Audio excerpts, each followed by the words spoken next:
मरीज पर गुज़िश्ता 20 मिनट से झुका हुआ डॉक्टर सीधा आशिक हुसैन के कंधे पर हाथ रखते हुए कहा, बुजुर्गों, हमने अपनी पूरी कोशिश की। ज़िंदगी और मौत खुदा के हाथ में है, मगर मर्ज इतना पुराना था कि मरीज के बचने की अब कोई उम्मीद नहीं है। बामुश्किल 13 घंटे जी सकेगा। आशिक हुसैन ने डॉक्टर की तरफ देखते हुए कहा, क्या मेरे जवान जहान बेटे के बचने का कोई इम्कान नहीं है? डॉक्टर ने कहा, मुझे इंतहाई अफसोस के साथ कहना पड़ रहा है कि शायद ही हम आपके बेटे को बचा सकें। अच्छा डॉक्टर साहब, फिर हमें इजाज़त दीजिए कि हम घर की राह लें। बुजुर्गों, यहाँ हम इसको ऐसी अदवायात ड्रिप्स में डाल कर दे रहे हैं जिससे मौत का अमल कम तकलीफदा होता है, और आप नीम मुर्दा बेटे को घर ले जाने की बात कर रहे हैं। आशिक हुसैन ने कहा, डॉक्टर साहब, आप मौत की तकलीफ की बात कर रहे हैं, लेकिन आप ज़िंदगी के दर्द से वाकिफ़ नहीं हैं। आपको क्या पता, गुर्बत की ज़िंदगी और गुर्बत की मौत किसी महशर से कम नहीं होती। हमें अस्पताल से जाने की इजाज़त दीजिए। डॉक्टर ने गुस्सा होकर कहा, आप इसे चैन से मरने भी नहीं दे रहे हैं। क्या ये आपका फर्जंद है या दुश्मन? आशिक हुसैन ने फूट फूट कर रोते हुए कहा, डॉक्टर साहब, अगर ये चैन से मर गया तो दुनिया वाले मुझे चैन से जीने नहीं देंगे। हमारे गांव तक बस का किराया 120 रुपये है और एम्बुलेंस वाले 6000 मांगते हैं। बस वाले मैयत की टिकट नहीं काटते और ना ही मुर्दे को सीट देते हैं। अलबत्ता रास्ते में अगर कोई सवारी मर जाए तो लाश को उतारने का नहीं कहते। आपने 13 घंटे मजीद जिंदा रहने का कहा है और ये तजहीज़ व तकफीन के लिए मुनासिब वक्त है। एम्बुलेंस का किराया आखिरी रसूमात पर खर्च कर लूँगा और बस में इंशाल्लाह इससे मौत भी जल्द आ जाएगी। डॉक्टर ये सुनकर चल पड़ा। इतने में नर्स ने आकर आशिक हुसैन को डिस्चार्ज स्लिप थमाते हुए कहा, बाबा जी, आप मरीज़ को लेकर जा सकते हैं। आशिक हुसैन बोझल दिल के साथ गाँव की तरफ चल पड़ा। बस में दौरान सफ़र वो तजहीज़ व तकफीन के पूरे इंतज़ामात को जहन में तरतीब दे चुका था। आज जुम्मा मुबारक का दिन था। सुबह के 10 बज रहे थे। इसे उम्मीद थी कि गांव पहुंचते पहुंचते इसके बेटे ने जान दे चुकी होगी। गांव वाले आनन फानन कब्र खोद कर तैयार कर लेंगे।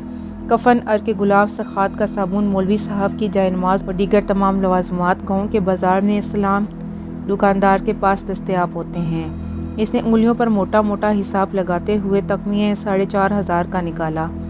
इसके अलावा कुल तक और बाद में भी फातिहा पढ़ने के लिए आने वाले मेहमानों और दूर पास के रिश्तेदारों के लिए आए दूध, पत्ती, चाय और घी, शक्कर का खर्चा इसके हिसाब से कोई 2500 बन रहा था और तकरीबन इतनी ही रकम इसके पास बची हुई थी जो इसने बेटे के इलाज मुआवजे के लिए घर का आखिरी असासा बैल बेचते हुए खरी की थी। इंसानों से जानवर ही अच्छे होते हैं, ज़रूरत के वक्त काम तो आते हैं। इसने लंबी सांस लेते हुए सोचा, वरना इंसान तो मुश्किल में मुंह मोड़ लेते हैं और ख्वाह मुख्वाह के लिए इशरफुल मखलूकात बने फिरते हैं, वरना कहाँ जानवर और कहाँ इंसान। जो जो गाँव करीब आता जा रहा था तो इसकी परेशानी बढ़ रही थी। इसने जनाजे का वक्त ज़ोहर की नमाज अदा होते ही तय की और मगरिब तक सारी रसूमात अदा हो चुकी होंगी। मगरिब पढ़ने के बाद मस्जिद में गाँव वालों और मेहमानों को जो खाना इसने देना था, इसका इंतज़ाम इससे नहीं हो पा रहा था। किसी से उधार लेना तो नाक कटने वाली बात थी। चुल्लू भर पानी में डूब मरने का मकाम था। शर्म की बात थी। जिंदगी भर गाँव वाले ताना देते कि बेटे को उधारे का कफन पहनाया था, मस्कीनों की तरह ज़मीन में गाड़ा था। बगैर रस्मात अदा किए जाने के दफनाना थोड़ा होता है, गाड़ना ही तो होता है। इसने शुक्र अदा किया कि इसने बिरदा बेटे को गाँव लाने के बजाय जानवाल बेटे को लाने का फैसला किया, वरना गाँव में इज्जत भी जाती और बेटे की बख्शिश भी ना होती। गुलाबों कुम्हार के साथ ऐसा ही तो हुआ था। बीवी की मौत पर जनाजे के बाद ना मौलवियों में सखात बांट सका और ना ही इमाम साहब को जानमाज खरीद कर दे सका और ना ही तदफीन के बाद लोगों को खाना खिला सका। मौलवी साहब तो साफ बात कहने के आदी थे। इन्होंने तो बरमिला कहा था कि गुलाबों कुम्हार की बीवी की बख्शिश नहीं होगी, और अगर फिर भी कोई नेकी काम आ गई और बख्शिश हो भी गई तो कब्र का अजाब तो ताक़यामत पक्का है।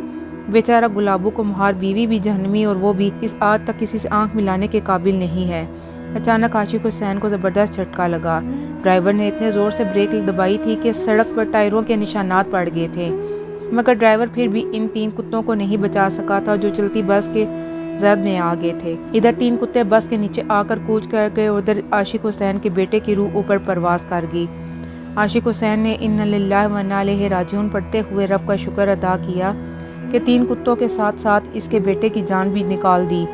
इसने दिल ही दिल में इज़राइल को भी बड़ी दाद दी। किस चाबक दस्ती से लोगों की मुश्किलात आसान कर देता है। अगर इज़राइल ना होता तो खुदा जाने लोग कैसे जीते। कंडक्टर ने जल्दी जल्दी मरे हुए कुत्तों को टांगों से पकड़कर खींचते हुए सड़क के किनारे डाल दिया और बस रवाना हुई। तकरीबन 5 मिनट बाद बस आशिक हुसैन के गांव के स्टॉप पर रुकी। स्टॉप के करीबी घर से चारपाई मंगवाकर आशिक हुसैन ने गांव वालों की मदद से बेटे की लाश चारपाई पर रखी और घर की राह ली। आशिक हुसैन ने गांव वालों और रिश्तेदारों के हवाले तजहीज़ और तकरीन के इंतजामात करते हुए छोटे भाई को सारी नकद रकम भी हाथ में थमा दी।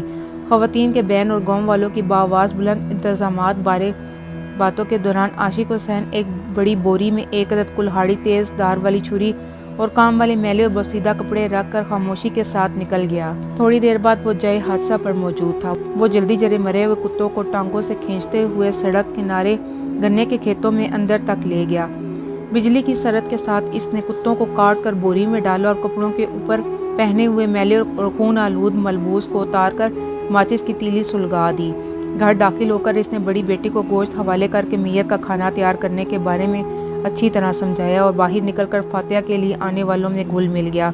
तदफीन भी शान से हुई। 4 पेटी साबुन बांटा गया और आए हुए तमाम मौलवियों में जाए नमाज, सफ़ेद टोपियाँ और तस्बीह भी तकसीम की गई। मगरिब के बाद सारे गाँव को मस्जिद में ही छोटा गोश्त खिलाया गया। गरम गरम तंदूरी रोटी के साथ सब ने पेट भर कर खाना खाया। खूब वाह वाह हुई, सब ने लज्जत की तारीफ़ की। आशिक हुसैन मुतमईन था कि इंशाअल्लाह मैयत का ऐसा खाना गाँव में किसी के बाप ने भी आज तक नहीं दिया होगा और ना ही आंदा 100 साल में खिला सकेगा। आशिक हुसैन ने एक भरा हुआ ख्वांचा मौलवी साहब के घर भी भिजवाया। खूब दुआएं हुई और मरहूम को शहीद का दर्जा भी अता हुआ। अगली सुबह फजर पढ़कर बड़ी मस्जिद में मौलवी साहब ने आशिक हुसैन को मुखातिब किया। भाई आशिक हुसैन, रात को तो बड़ी अजीब बात हुई। मैंने और मुलानी जी ने इकट्ठे एक ही ख्वाब देखा कि तेरा बरखुदार जन्नत के बागों में चहलकदमी कर रहा है, खुश व खुर्रम है। मैंने तो बस सिर्फ यही देखा कि मगर मुलानी जी कह रही थी कि इसे शहीद ने कहा कि अब्बा की हवेली भी वो जन्नत में देख चुका है, जिसकी सफ़ेद मोतियों की चमक दमक आंखों को खैरा करती है। तमाम जमात अश कर उठी। आशिक हुसैन ज़ेरे लब मुस्कुराया। इसे पहली मरतबा नजस कुत्ते की परसाई के ज़ोर का इल्म हुआ था। वाकई जन्नत का हर रास्ता पेट से गुजरता है और जहन्नुम भूख की पैदावार है। आशिक हुसैन ने दिल ही दिल में इन कुत्तों का शुक्रिया अदा किया कि नजस होने के बावजूद इसकी अना और दीन को कायम रखा और इसके बेटे और इसे जन्नत तक ले जाने का सबब बने। पहली मरतबा इसके दिल से कुत्तों के लिए दुआ निकली। अगर इन कुत्तों ने आज इसकी पर्दा पोशी ना की होती तो इंसान तो इसे बढ़ना कर चुके होते।